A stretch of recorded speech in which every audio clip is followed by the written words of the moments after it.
साहचर्य गुणधर्म।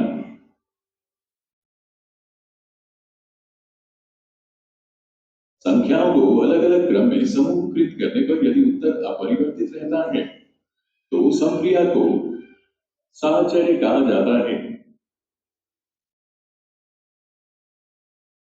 आइए हम तीन पूर्ण संख्याएं 4, 7 और 3 लें। उन्हें जोड़ने पर हमें 14 प्राप्त होता है। पूर्ण संख्याओं 4, 7 और 3 को अलग अलग क्रम में पुनर्व्यवस्थित करने पर परिणाम 14 आता है। इसका तात्पर्य यह है कि पूर्ण संख्याएं योग के अंतर्गत साहचर्य होती हैं। अब पूर्णांकों को लेने पर हम एक ही स्थिति देखते हैं, अर्थात दोनों मामलों में परिणाम समान होता है। इस चीज का तात्पर्य यह है कि पूर्णांक भी योग के अंतर्गत साहचर्य होते हैं।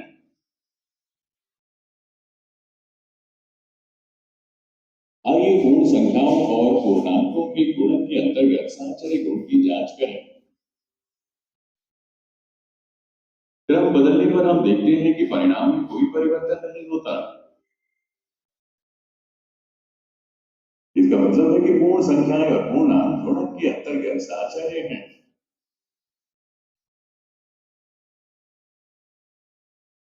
व्यवकलन के मामले में हम देखते हैं कि क्रम बदलने पर परिणाम भी बदल जाता है।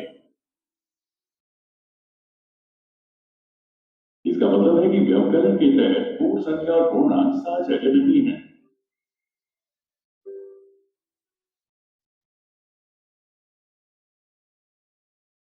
यहां हम देख सकते हैं कि व्यवकलन और विभाजन की तरह भी साहचर्य नहीं है। आइए अब परिमेय संख्याओं के लिए साहचर्य गुण की जांच करें। आइए 3/2, ऋण 3/2 और 2/3 पर विचार करें। अंतिम पदों को जोड़ने पर और फिर इसमें पहले को जोड़ने पर हमें 2/3 प्राप्त होता है।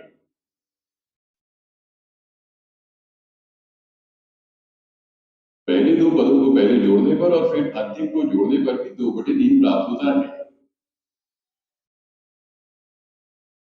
यहां संख्या के क्रम को बदलने से परिणाम नहीं बदलता। इसका तात्पर्य यह है कि किन्हीं तीन परिमेय संख्याओं ए, बी और सी के लिए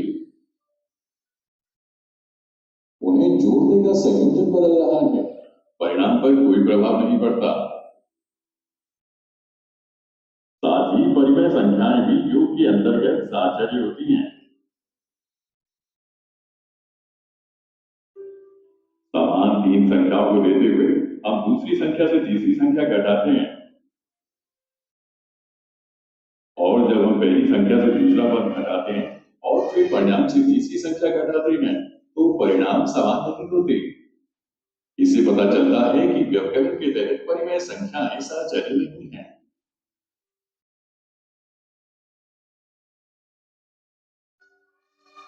आइए देखें गुणन के अंतर्गत। पहले अंतिम दो संख्याओं को गुणा करने पर और फिर पहली संख्या से गुणा करने पर ऋण 3/2 प्राप्त होता है और पहली दो संख्याओं को गुणा करने पर और फिर अंतिम संख्या से गुणा करने पर ऋण 3/2 प्राप्त होता है।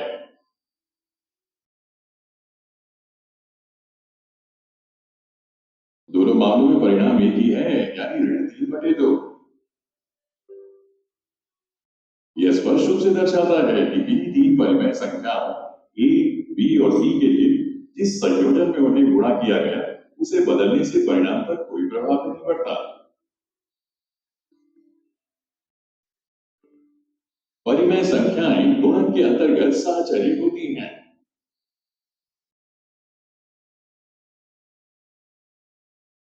विभाजन के अंतर्गत पूर्ण संख्याएं और पूर्णांक साहचर्य नहीं होते हैं। परिमेय संख्या के बारे में यहां भी हम देखते हैं कि संख्याओं का क्रम बदलने पर परिणाम समान नहीं होते हैं।